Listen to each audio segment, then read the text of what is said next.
Hi, this is Pastor Cheryl Kincaid, and I want to read to you today from my children's book called The Little Clay Pot.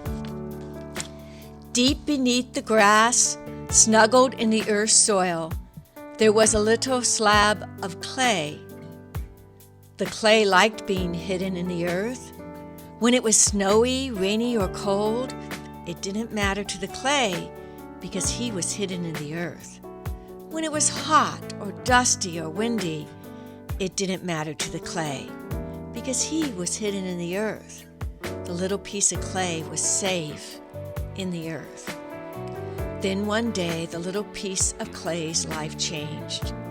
The clay felt the earth move around him, and then the warm sunlight struck the little piece of clay, and a big hand scooped out the dirt above the piece of clay and pulled the piece of clay out of the ground.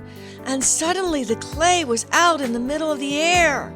There was space all around the clay, but the clay did not fall or break because it was in the potter's hand. Splish! Splash! The potter plunged the piece of clay into warm water. Splosh! Smoosh! The potter squeezed the clay in his hand and then rolled it into a ball and set it on a cold stone wheel. Whirl! Spin! Around and around the clay spun on the wheel. The potter wrapped his fingers around the clay and began to shape the clay. His thumbs made a hole in the middle of the clay, and his fingers gently pressed around to shape it into a round pot. The clay did not like this at all. It wanted to be safe in the ground. It did not like being stretched. And then the potter pushed the clay to create a slender neck for the pot. And then it happened. The clay pot tore, and it crumbled into a pile of tiny clay scraps on the potter's wheel. The wheel stopped, and the potter scooped up the clay, and the clay was still. Well, perhaps now the potter would leave that clay alone, and the clay could go back to its safe, warm hole in the ground. Splosh! Swish! The potter plunged the clay into water. Whirl! Spin! The clay was back on the potter's wheel, and soon the potter's warm, firm hands were shaping the piece of clay into another pot. Scrape! A long, thin blade scraped the pot off the wheel, and then the pot was on the shelf next to many other clay pots.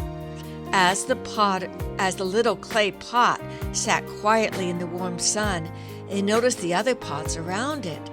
There were tall pots with long, slender necks, and there were round pots with small roses carved on their edges, which sat beside giant round pots holding gallons of oil.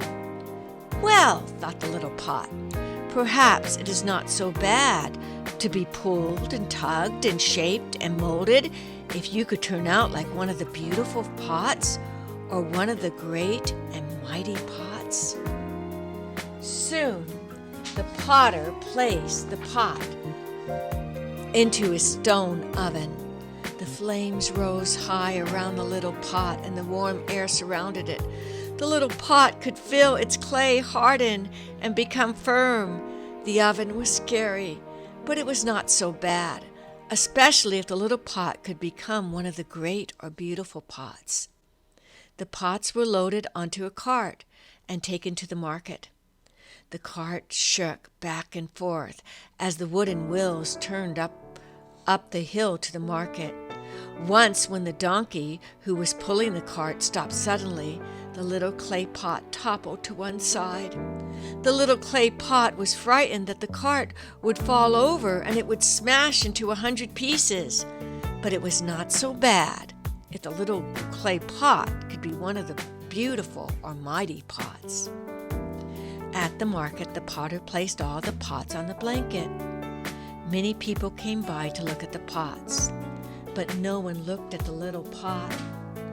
Once, when a lady was looking for small pots, The potter picked up the little pot and showed it to her.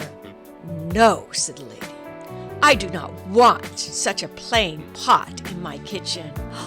Was it true? After all that work of being stretched and pulled and fired, could it be that there was nothing beautiful or mighty about the pot? Then a man stepped out of the crowd. "Potter," he said, "I need a pot for church this Sunday." The potter showed him the mighty pots. "No," said the man, "that's too big. This will be a vase to hold a flower." The potter showed him the pots with roses carved along the sides, on the edges of them. "No," said the man, "there are too many decorations on that pot, on those pots. I need a very plain pot, because the pot I'm buying today will hold the Easter lily that sits under the cross on Sunday morning. Only a plain pot can show off the beauty of that lily that will point to the cross." How proud that little pot felt under the cross as the people sang their Easter songs. For that little pot knew, because of its plainness, he could show off the beauty of the cross. The Bible says this in Jeremiah 18. The word of the Lord came to Jeremiah.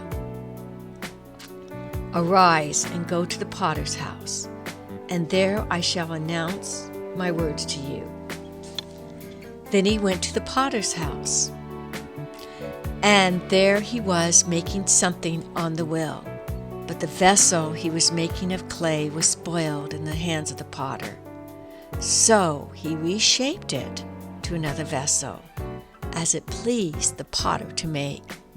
Jeremiah 18, 1 through 4.